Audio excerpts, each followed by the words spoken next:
सूर्य पितामहो व्यासो वसिष्ठो अत्रि पराशरः कश्यपो नारदो गर्गो मरीचिर्मुनिरङ्गिरा लोमशः पौलिशश्चैव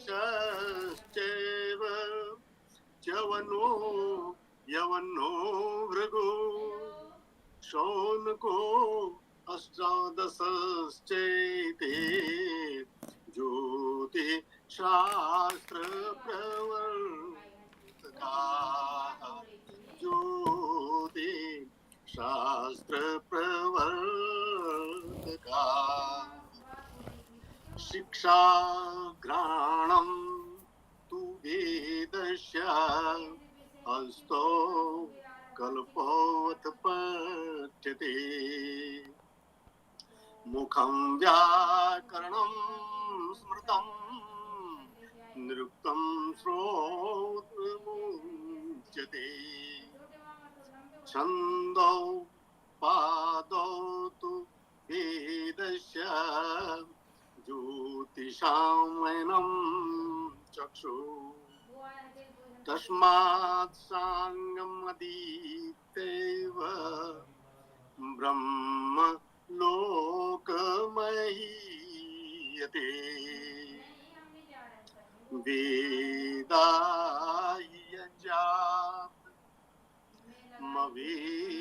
वेदायजामविप्रवृत्ता कालानुपूर्व्या विहिताश्च यज्ञा तस्मादिदं काल विधानशास्त्रं यो ज्योतिषं वेद स वेदयज्ञं यो ज्योतिषं वेद स वेदयज्ञं।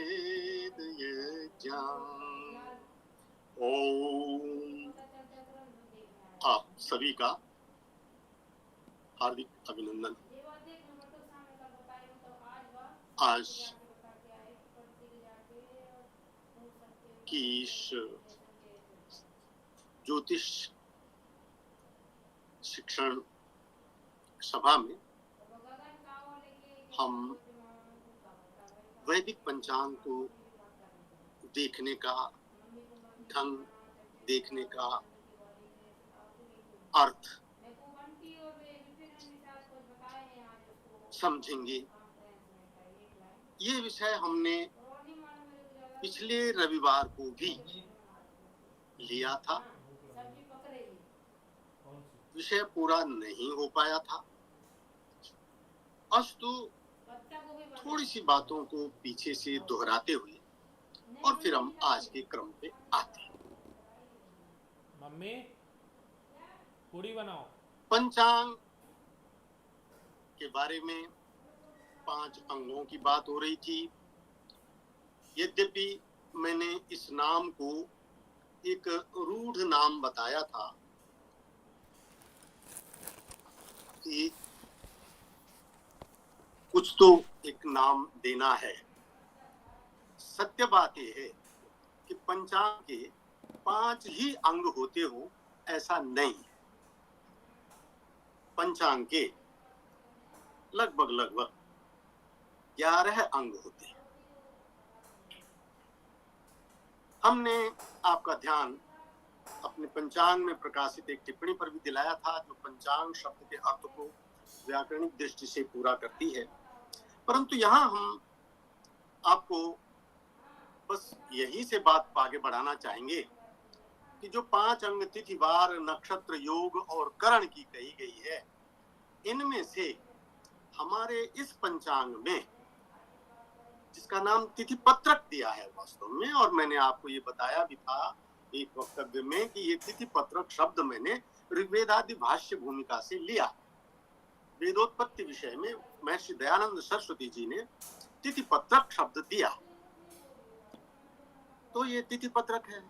लोगों को अभिज्ञा बनी रहे तो इस अर्थ में पंचांग समझ सकते हैं।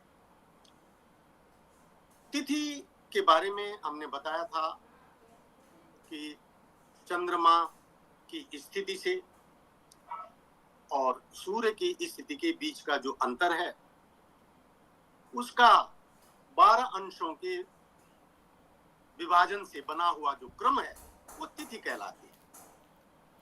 शुक्ल पक्ष की 15 तिथियां होती हैं, 12 गुणा गया 15, 180 अंश का अर्धवृत्त इसमें पूरा हो जाता है। और उसके बाद कृष्ण पक्ष शुरू होता है जिसमें 15 से 30वीं तिथि, 16वीं से 30वीं तिथि के 15 अंश 180 और 180 360 अंश का पूरा वृत्त हो जाता है। इस क्रम में हमने आपको ये भी बताया था कि महीनों का जो पक्षों का जो क्रम है वो शुक्ल और कृष्ण के क्रम में होता है। और इसमें हमने वेद का प्रमाण आपको बताया था।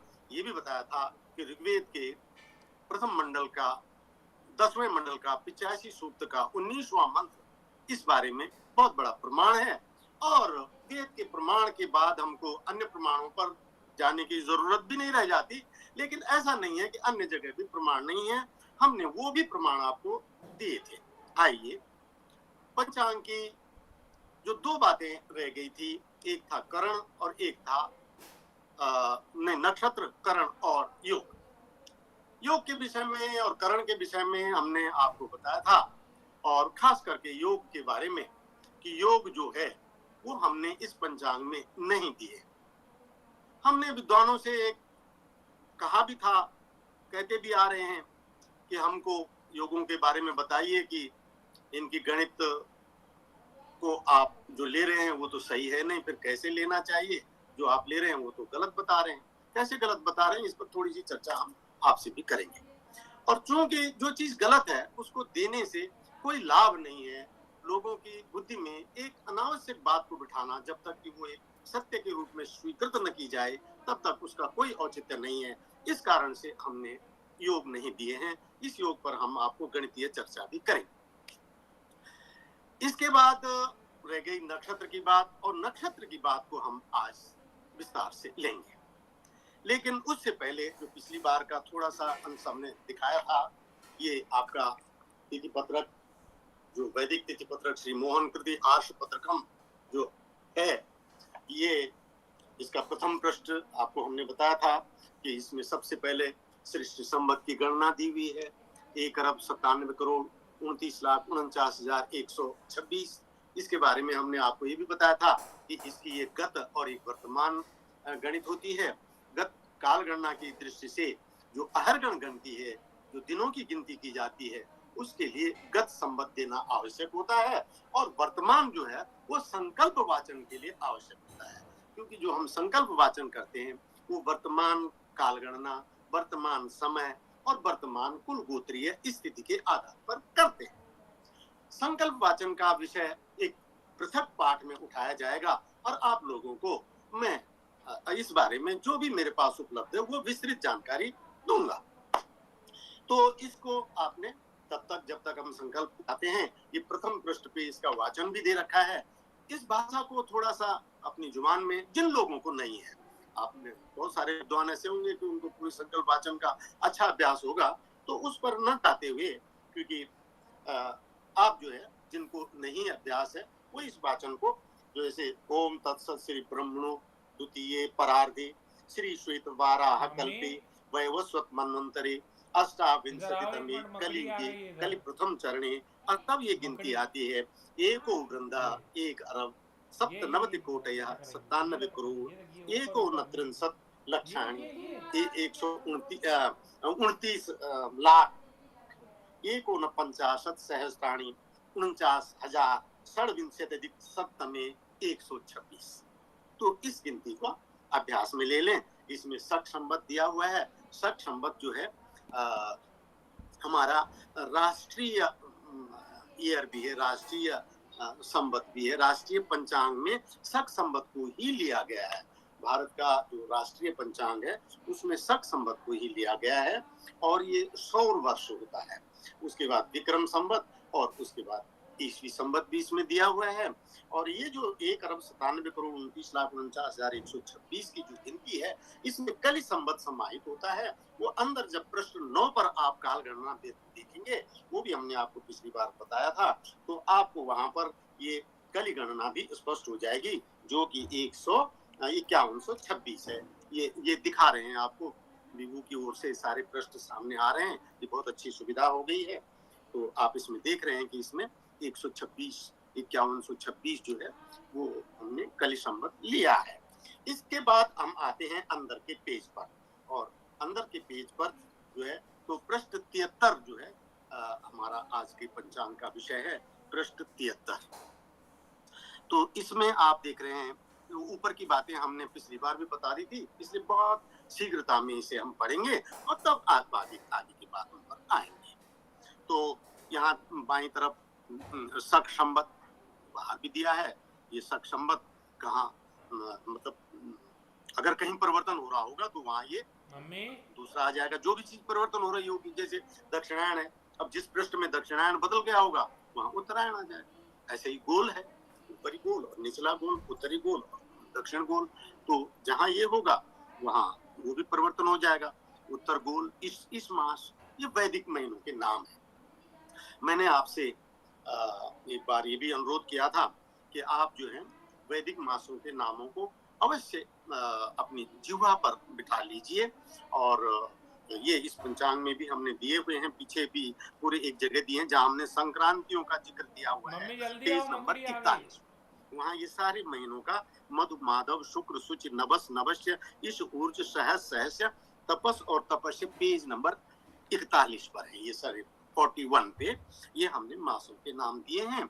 और आपको ये सारे पेज, ये सारे महीने वैदिक महीने हमारी संस्कृति का बहुत बड़ा एक बड़ा आदरणीय आधार है। ये जाला लगा है, बनाते जा रही है, इसका संज्ञान लेना चाहिए। महीनों के नाम जो है, मधु मास पहला मास, माधव मास दूसरा, और शुक्र, शुचि, और इन्हीं को जो है ऋतुबद्धता इन्हीं पर है। वो ऋतुबद्धता का प्रश्न आज नहीं है, पहले आपको स्पष्ट कर चुके हैं। तो इस तरह से ये इस मास जो है ये शरद ऋतु का महीना है, शरद ऋतु का पहला महीना है। शारदा ऋतु, इस और ऊर्ज, शारदा ऋतु, शरद ऋतु के 2 महीने, इस मास और ऊर्ज मास। अब ये इस मास चल रहा है, जब ये पूरा हो जाएगा सौर संक्रांति आ जाएगी, सूर्य अगली राशि में संक्रमण करेगा, ऊर्ज राशि में संक्रमण। ऊर्ज को आप राशि भी कह सकते हैं, तो 7वें क्रम की राशि। तो आप जो है वहां से ऊर्ज मास शुरू हो जाएगा, शरद ऋतु का अंतिम यानी द्वितीय महीना, यानी वहां पर ऊर्ज मास और शरद ऋतु समाप्त हो जाती है। तो ये इस मास है, फिर ये शरद ऋतु है, फिर विक्रम संवत 2081 है, ये चैत्र शुक्ल प्रतिपदा से शुरू होता है। और उसके बाद ये संवत्सर के बारे में भी मैंने आपको स्थूल तरीके से बता दिया। ये वारसपत गणना होती है, लेकिन आगे चल करके हम इसको आपको ठीक से गिनती करना, अभ्यास पूर्वक कैसे लेना है, और ये भी हम आपको कोशिश करेंगे आपको इसे समझाने की। ये काल युक्त संवत्सर जो है, ये इस संवत्सर का, इस वारसपत संवत्सर का नाम है, और इसका हम संकल्प वाचन में उपयोग करते हैं। काल युक्त संवत्सरे अस्मिन्, काल युक्त, इसी तरह से जो संवत्सर होता है उसका हम नाम को लेना होता है। अब आएंगे हम पंचांग की बातों पर, तिथि पत्रक के हिसाब ब्यौरे जो आज के। अब आज है, यहाँ देखेंगे आप रविवार के सामने 10 गते। अब मैंने आपको पिछली बार भी वो किया था, थोड़ा सा इस बार भी हम इस पर वो करेंगे, विवेचना रखेंगे कि जो हमारी जो भारतीय पंचांग की गणित है, ये खगोलिकी से जुड़ी हुई है। खगोलिकी की प्रत्येक बात हमारे इस पंचांग में आई हुई है। जो खगोल में है वो यहाँ है, जो यहाँ नहीं है वो खगोल में नहीं है। तो इसी को खगोल में जो हो वही हमारे पंचांग में हो, इसको ज्योतिषियों ने एक भाषा, एक शब्द दिया है, और उसका नाम है दृक् गणित। दृक् माने यथा दृष्ट, जैसा दिख रहा है वैसा हमको गणित करना है। वो चीज अगर हम गणित करके अपने पंचांग में दे रहे हैं तो उस दृक गणित को यानी सत्य गणित को स्वीकार किया गया है, और जो इसके विरुद्ध है उस गणित को नहीं लेने के लिए कहा गया है। अब आप ये देखेंगे कि यहाँ दिया है 10 गते। गते शब्द गति से के अर्थ में है, यहाँ तक गए हुए सूर्य को 10 गते हो गए हैं, 10 अंश चले गए हैं सूर्य अपने क्रांति वृत्त में। कौन सी राशि में चले गए हैं? इस मास में चले गए। इस मास माने छठी राशि। ये राशियों के बारे में भी थोड़ा सा यहाँ पर हम अतिरिक्त समय लेना चाहेंगे। ये राशियां जो है क्रांति वृत्त के भाग है, क्रांति वृत्त पर मार्क किए हुए, मार्क माने चिन्हित किए हुए हैं। तो ये संपात से शुरू होते हैं, तो इनको इसी क्रम से आपको याद भी कर लेना है। मेष, वृषभ, मिथुन, कर्क, सिंह, कन्या, तुला, वृश्चिक, धनु, मकर, कुंभ और मीन। ये नाम लौकिक नाम बाद में दिए गए हैं। वास्तव में राशियों के नाम भी वही है, द्वादश प्रदया, ये वेद में इनको प्रधि नाम दिया गया है, और इनके नाम वही है। मधु, माधव, शुक्र, शुचि, नभस, नभस्य, सहस, सहस्य, इस ऊर्ज, सहस, सहस्य और तपस, तपस्य, यही नाम इनके आएंगे। तो ये जैसे मेष, ये मेष जो है 0 से 30 अंश का जो खंड है। अभी राशि पर अब हम थोड़ा सा विस्तृत उसमें आ गए हैं, इसको आपको पूरा विवेचना दे रहे हैं कि जो क्रांति वृत्त है उसके 360 अंश किस तरह से विभाजित किए गए हैं। तो जो 0 से 30 अंश, पहला खंड, ये पहली राशि मेष राशि, और 0 से 30 पर मेष। तो जिस दिन 0 पर सूर्य आएगा वो मेष संक्रांति का दिन कहलाएगा। संक्रांति सभी ग्रहों की होती है, हर ग्रह की संक्रांति होती है। संक्रांति का अर्थ है संक्रमण से बना है, संचरण से चलते चलते जहां पहुंच जाता है, तो उसका नाम एक संक्रांति दिया गया है। वो हर ग्रह की होती, परंतु हम अमूमन व्यवहार में अपने पंचांगीय प्रयोग में हम संक्रांति से तात्पर्य सूर्य की राशि संचरण से लेते हैं। जैसे अगर हम कहें आज मेष संक्रांति है, तो हमारा तात्पर्य ये होता है कि आज सूर्य 0 अंश पर, क्रांति वृत्त के 0 अंश पर चला गया है। अब कल एक दिन बाद वो 1 अंश पे हो जाएगा, तो 1 गते हो जाएगी, दूसरे दिन 2 गते, 3 गते, जब 30 गते यानी 30 अंश चले गए तो अब अगली संक्रांति आ जाएगी। और ये चीज आपके पंचांग से मिलनी चाहिए। कभी कभार किसी विशेष परिस्थिति में जब दिनों की विषमता हो, क्योंकि कोई भी चीज एकदम पूरे पूर्णांकों में नहीं होती है, तो इस गणना क्रम से कभी कभी 1 दिन आगे पीछे हो सकता है। लेकिन अब आप देखिए ये 10 गते, अब आप पीछे जाइए अगले पेज में, इसको जरा दिखा लीजिए इस पेज को। तो 10 गते में आप देखेंगे, पिछला पेज इसका 72 पृष्ठ, आप 10 गते में देखेंगे कि सूर्य है। देखिए इसको अच्छे से लीजिए, आप ठीक से समझ लीजिए। सूर्य है 159 अंश और 3 कला 17 विकला, 159 अंश 159 डिग्रीज, और 3 कला 3 मिनट 17 विकला 17 सेकंड। ये जो अंशों का विभाजन है, अंश कला विकला, इस तरह से इसको पढ़ा जाता है। हाँ बिल्कुल, बहुत सुंदर।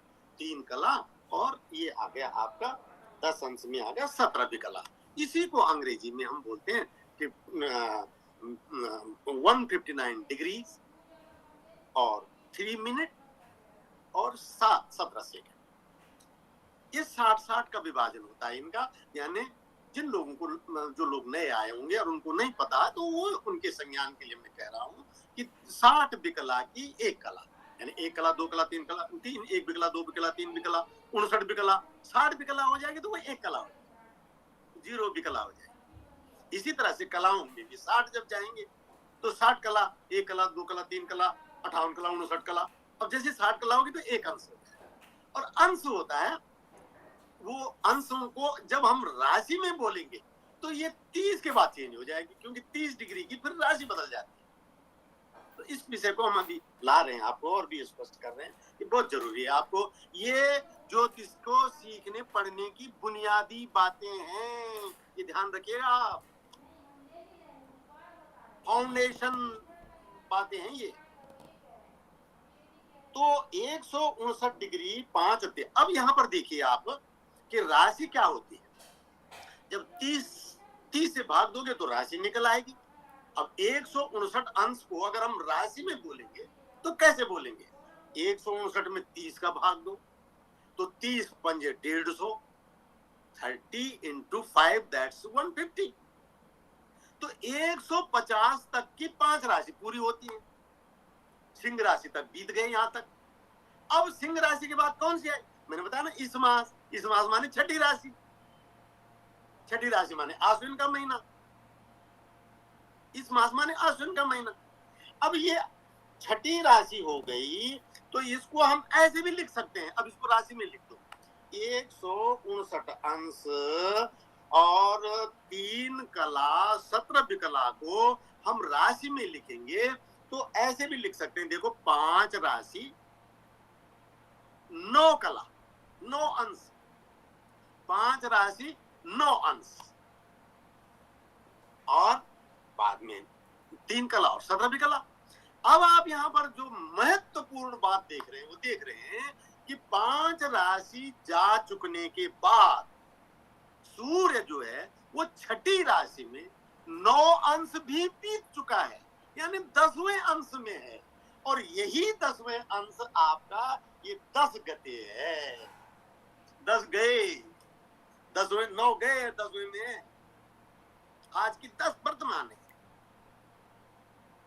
कितना सुंदर हमारा दिनांकन व्यवस्था है, खगोलिकी से जुड़ी हुई है पूरी तौर से। और इस पर आप बहुत ये समझ लीजिए कि अगर हम किसानों को, और है ही हमारे, इस बात को दोबारा नहीं बोल रहा हूँ, मतलब किसानों को कई जगह जैसे नेपाल में, वहाँ किसानों को ये सब बातें रटी पड़ी होती है कि ये आज सूर्य कहाँ पर, यानी कितने गते हैं, आज किस ऋतु की किस माह की, उन्हें ऋतुओं का बिल्कुल हर वक्त हर दिनों के हिसाब से ज्ञान होता है। तो ये 10 गते का ऐसा वो है। और यही चीज आगे जब लग्न में आएगी तो हम आपको और आगे बताएंगे। लेकिन यहाँ आप देखिए कि ये 10 गते और रविवार। अब ये गते वाला प्रकरण पूरा हुआ। राशियों वाला मैं जरा एक बार आपको फिर से दोहरा देता हूँ। 12 राशि, मेष, वृषभ, मिथुन, कर्क, सिंह, कन्या, तुला, वृश्चिक, धनु, मकर, कुंभ और मीन। अब इनको 30-30 के विभाजन से ठीक से समझ लीजिए। मेष मतलब 0 से 30। अगर कोई ग्रह या सूर्य या चंद्रमा 28 अंश में है खाली, तो वो किस राशि में है? आप तुरंत बोलेंगे ये मेष राशि। अगर कोई ग्रह 35 अंश में है तो आप तुरंत बोलेंगे कि ये 35 मतलब 30 राशि की, 30 अंश की एक राशि बीत चुकी है और 5 अंश की अगली, तो ये 35 अंश माने वृषभ राशि। अगर हम बोलेंगे कि सूर्य 36 अंश में है तो कितनी गते हैं, तो आप बोलेंगे 36 अंश चला जा चुका, ये 7 गते हैं। ये उस महीने, कौन से महीने की है? वृषभ राशि के महीने की। वृषभ राशि में सूर्य कब होता है? जेठ के महीने में। जेठ का महीना वैदिक महीना क्या है? शुक्र मास।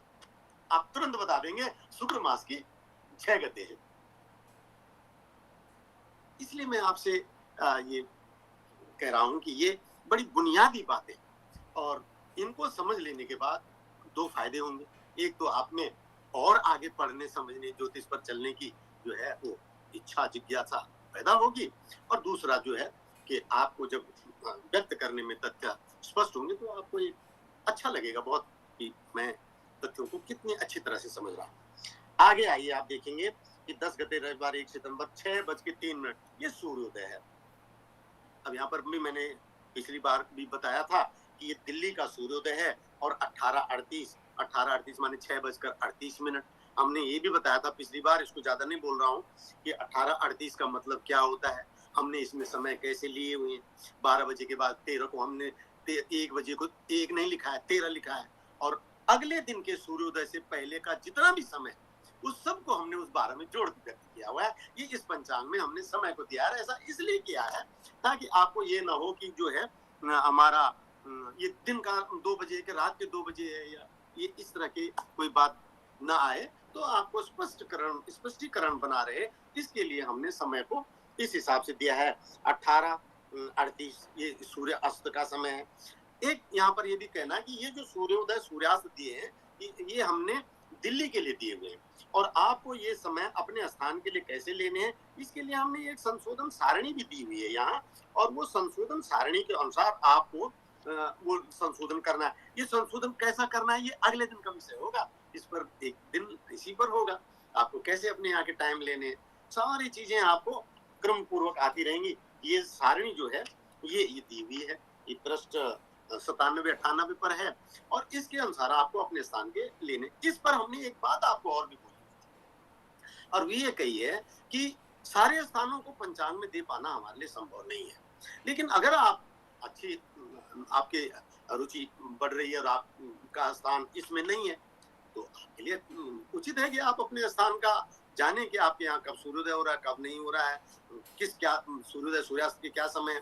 तो उसके लिए हमने आपके लिए एक छोटी सी सहायता का वो दिया है, आश्वासन दिया है कि आप लोग जो भी इसमें नहीं है स्थान, अगर आप वहां के हो तो आप हमको लिखें कि आचार्य जी हम इस स्थान पर हैं, हमारे यहाँ का पंचांग में नहीं है, और हम आपके लिए ये करेक्शन आपके लिए गणित करके भेज देंगे।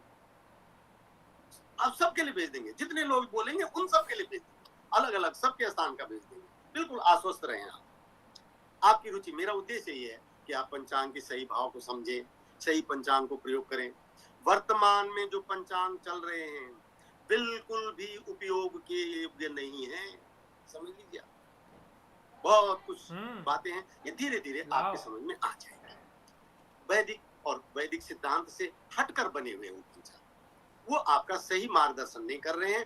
30 त्योहारों के मामले में, संकल्प वाचन के मामले में, पर इस विषय पर अभी इतना ही। आगे आइए आप कि ये 10 गते ये सूर्योदय हो गया, फिर चंद्रोदय चंद्रास्त हो गया, तब ये चतुर लिखा है, चतुर्दशी, और चतुर्दशी 29:23 तक।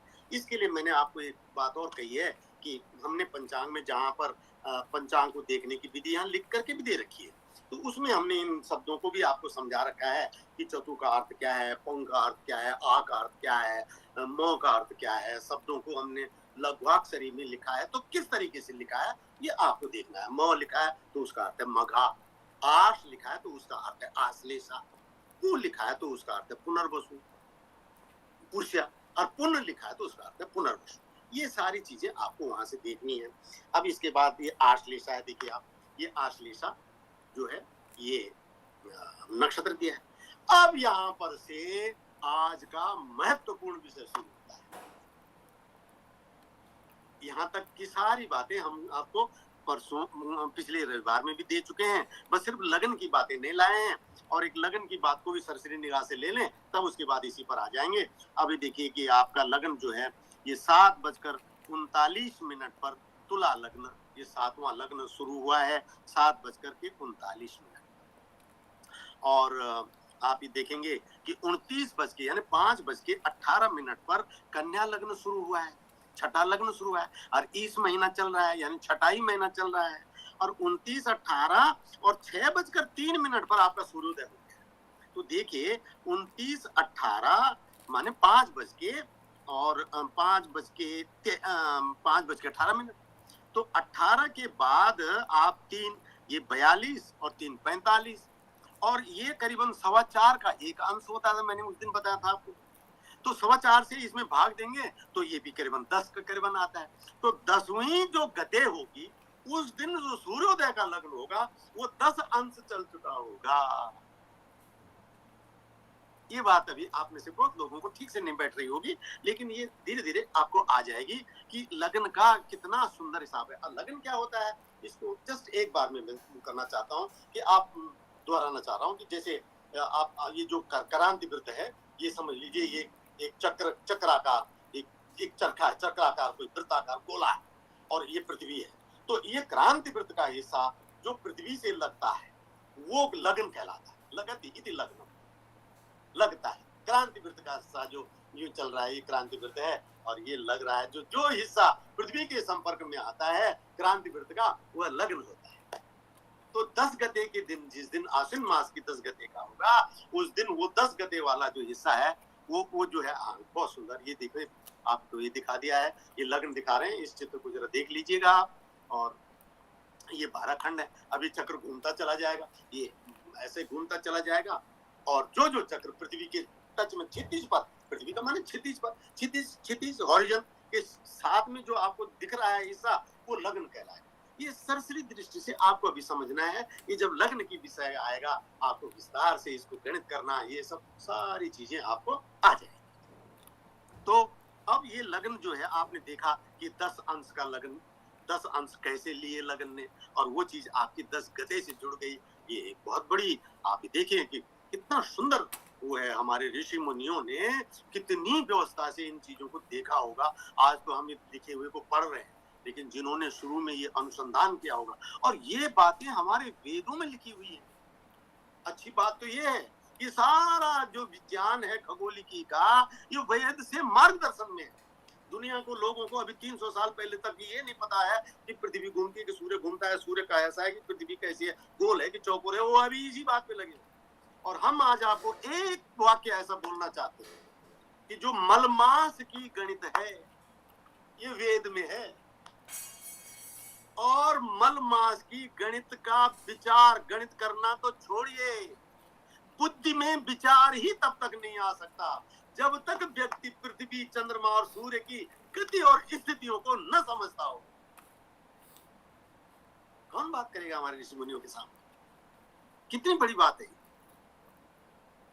कि ये विचार ही नहीं आ सकता तब तक। आगे आइए। तो इस तरह से ये लग्नों की बात, और लग्न के बाद फिर अंत में हमने जो है ये त्योहार दिए हुए हैं, जो उस दिन की विशिष्टियां हैं, विशिष्ट बातें हैं, वो उस दिन दिए हुए हैं कि आज कौन सा त्योहार है, कौन सा क्या है।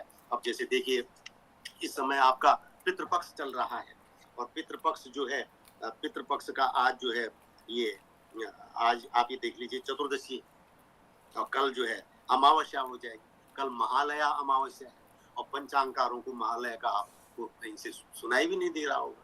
तो इतना बड़ा अंतर है। तो ये चीजें हमने यहाँ दी हैं। और इसके बाद जो है, अब आपने आना है एक और विशेष नया विषय है, और वो है क्षय तिथि और वृद्धि तिथि। क्षय तिथि और वृद्धि तिथि। अब जैसे मलमास की स्थिति है ना, वैसे ही स्थिति क्षय तिथि और वृद्धि तिथि की भी है। जब तक व्यक्ति को सूर्य चंद्रमा की गतियों का ज्ञान नहीं होगा, तब तक क्षय तिथि और वृद्धि तिथि के बारे में सोच भी नहीं सकता, उसकी बुद्धि में बात ही नहीं आएगी ये। और हमारे यहाँ ये सब सारी चीजें उपलब्ध है। तो क्षय तिथि, ये भी जरा खास तौर पर समझने का विषय है। क्षय तिथि और वृद्धि तिथि, जो तिथि सूर्योदय के बाद शुरू होवे और अगले सूर्योदय से पहले ही समाप्त हो जाए, उसको क्षय तिथि कहते हैं। एक बार फिर से शब्द शब्द सह सुन लीजिए आप, कि जो तिथि सूर्योदय के बाद शुरू होती है, सूर्योदय पे नहीं, सूर्योदय पे जो तिथि होती है वो कभी क्षय तिथि नहीं होती। क्षय तिथि, क्षय माने नष्ट तिथि, जो न आज की गिनती में आ रही है, जो न आज कल की गिनती में आएगी। आज तो वो तिथि आएगी गणित में जो आज के सूर्योदय पर है, और कल वो तिथि आएगी गणित में जो कल के सूर्योदय पर हो। तो जो तिथि न आज है और न कल है, वो तिथि कहलाती है क्षय तिथि। क्षय अक्षत्र ज्ञा छ य नष्ट। तो जो दो सूर्योदयों के बीच में व्याप्त तिथि होती है, सूर्योदय पर उपलब्ध नहीं होती है। दूसरी परिभाषा क्या बनी? मैंने आपको कहा इसे ढंग से समझने की बात है। जो तिथि न आज के सूर्योदय में है और न कल के सूर्योदय में हो, अर्थात जो तिथि सूर्योदय कालों में उपलब्ध न हो, एक परिभाषा ये हो गई। और दूसरी परिभाषा क्या है कि जो तिथि आज के सूर्योदय के बाद और कल के सूर्योदय से पहले। अब परिभाषा क्या बनी? परिभाषा ये बनी कि जो तिथि दो सूर्योदयों के बीच में ही व्याप्त हो, दो परिभाषाएं बन गई आपको समझने के लिए। ये मैंने दो तरीके से बात की है। तो वो तिथि या 6 तिथि कहलाती है। अब देखिए एक उदाहरण दे रहा हूं आपको। आप आइए ऊपर 2 तारीख 2 गते के पंचांग पे आइए। 2 गते का पंचांग इनको दिखा दीजिए। 2 गते का जब आप पंचांग देखेंगे तो वहां पर आप देख रहे हैं लिखा है 6 तिथि षष्ठी। 6 तिथि षष्ठी लिखा है 2 गते। इसी पेज में पेज नंबर 73 2 तिथि जो है 6 तिथि लिखा है। अब 6 तिथि जो है वो है 2 गते में। देखिए 2 गते में सूर्योदय के समय पर पंचमी है। पंचमी 7:54 तक है और सूर्योदय हुआ है 5:59 पर। तो 5:59 पर 7:54 तक तो पंचमी है। आज के सूर्योदय पर पंचमी उपलब्ध है और कल के सूर्योदय पर जो है वो अष्टमी है। कल 12:48 तक अष्टमी है और कल का सूर्योदय 6 बजे का है। अब ये आज पंचमी है और कल जो है, सॉरी क्षमा करें आप, कल आज जो है 2 गते में पहले दिन जो है वो चतुर्थी है और दूसरे दिन पंचमी है। अब पंचमी सूर्योदय पर उपलब्ध है और अगले दिन सप्तमी है। अगले दिन सप्तमी है। आज पंचमी आज के सूर्योदय पर और कल के सूर्योदय पर सप्तमी है। अब ये षष्ठी कहाँ चली गई? तो षष्ठी के लिए लिखा है देखिए कि जब पंचमी 7:54 पर समाप्त हो गई तो 7:54 पर जो है वो षष्ठी शुरू हुई, अर्थात आज के सूर्योदय के बाद शुरू हुई। 2 गते के सूर्योदय के बाद शुरू हुई और ये रही ये 29-33 यानी 5:33 तक रही है और सूर्योदय हुआ था अगला दिन का जो है 6 बजे। 6 बजे से पहले, यानी जो आज के भी सूर्योदय में नहीं है और कल के भी सूर्योदय में नहीं है और बीच में बीत गई। तो इस तिथि को बोलते हैं 6 तिथि। आशा है आपको अच्छे से समझ आ गई होगी। और इसी तरह से एक होती है वृद्धि तिथि। वृद्धि तिथि 6 तिथि की ठीक उल्टी है। दोनों सूर्योदयों में व्याप्त न हो, 2 सूर्योदयों के अंतर में व्याप्त हो, वो 6 तिथि। और दोनों सूर्योदयों पे उपलब्ध हो, वो वृद्धि तिथि। आज के भी सूर्योदय में थी और कल भी सूर्योदय में रहेगी, उस तिथि को बोलते हैं वृद्धि तिथि। अब इस पर थोड़ा सा अपनी बुद्धि को और लगाते हुए आगे समझ लीजिएगा। लेकिन मैं अब आपको एक विशेष बात समझाना चाह रहा हूँ। समय होता जा रहा है लेकिन मुझे आज वो बात समझानी है क्योंकि वो आज रह जाएगी तो अगले दिन फिर मुझे इसी विषय पर आना पड़ेगा। आना तो पड़ेगा ही मुझे इसी विषय पर अगला, क्योंकि इस विषय में अभी 3 बिंदु रह गए हैं जो पूरे नहीं हुए हैं। तो अब आप ये देखिए कि आज की तारीख में, आज 10 गते में जो चंद्रमा है वो चंद्रमा कहां पर है? आप देखिए पंचांग में चंद्रमा है 135 अंश 53 कला और 53 विकला। 135 53 मिल गया। हाँ ये बिल्कुल 135 53। यानी इसको अगर आप राशि की भाषा में बोलेंगे तो कैसे बोलेंगे? अपने अपने लिए बोलो सब लोग, जो जिनको इस पर पहले से जानकारी नहीं है। 135 को हम राशि की भाषा में कैसे बोलेंगे? 30 का भाग दिया 30 को 120, 4 राशि पूरी हो गई और तब बचे 15 अंश, अर्थात सिंह राशि के 15 अंश 53 कला 53 विकला पर है। 135 अंश। अब देखिए, अब आइए आप इसको, इस पेज को के बाद जरा चलिए 37 नंबर पेज पर। गंभीरता से लें इस बात को आप लोग। हाँ, ये बहुत गंभीरता से समझने की बात है। 135 अंश का आज चंद्रमा की स्थिति है और अब आप आ रहे हैं 37 नंबर पेज पर। 37 नंबर पेज पर ये दिखाया है कि कौन नक्षत्र कुल कितने अंश कला विकला का होता है और वो क्रांति वृत्त पर कहां से कहां तक होता है। क्या बोला हमने? कौन नक्षत्र कितने अंश और कितने कला का होता है। हमारे पंडित जी, परमजीत जी प्रतिदिन पंचांग भेजते हैं आप लोगों को।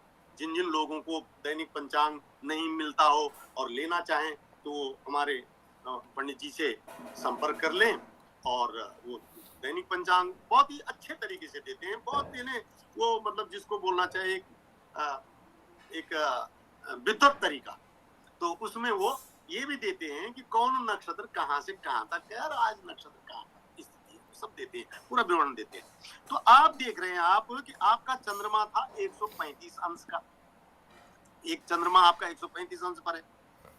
अब यहाँ देखिए आप ये 135 पर चंद्रमा है, तो सब लोग बहुत गंभीरता से देखें इस बात को कि ये चंद्रमा कौन से नक्षत्र में, आपको ये जानना है, आपको जानना ये कौन से नक्षत्र में।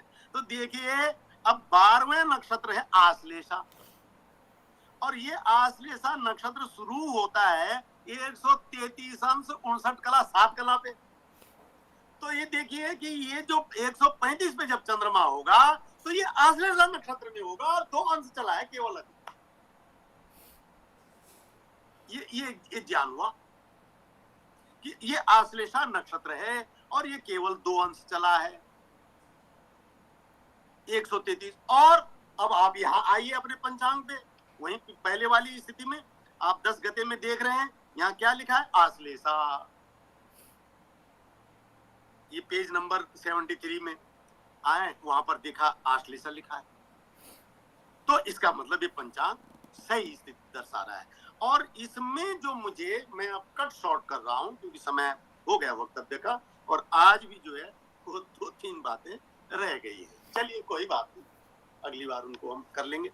अब यहाँ पर ये देखना का जो विषय रह गया है वो ये है कि इस चीज को आप तुलना करिए अपने आज के पंचांगों से, जो दूसरे पंचांग है वहां आप तुलना करिए और आप देखेंगे कि कितना बड़ा अंतर है।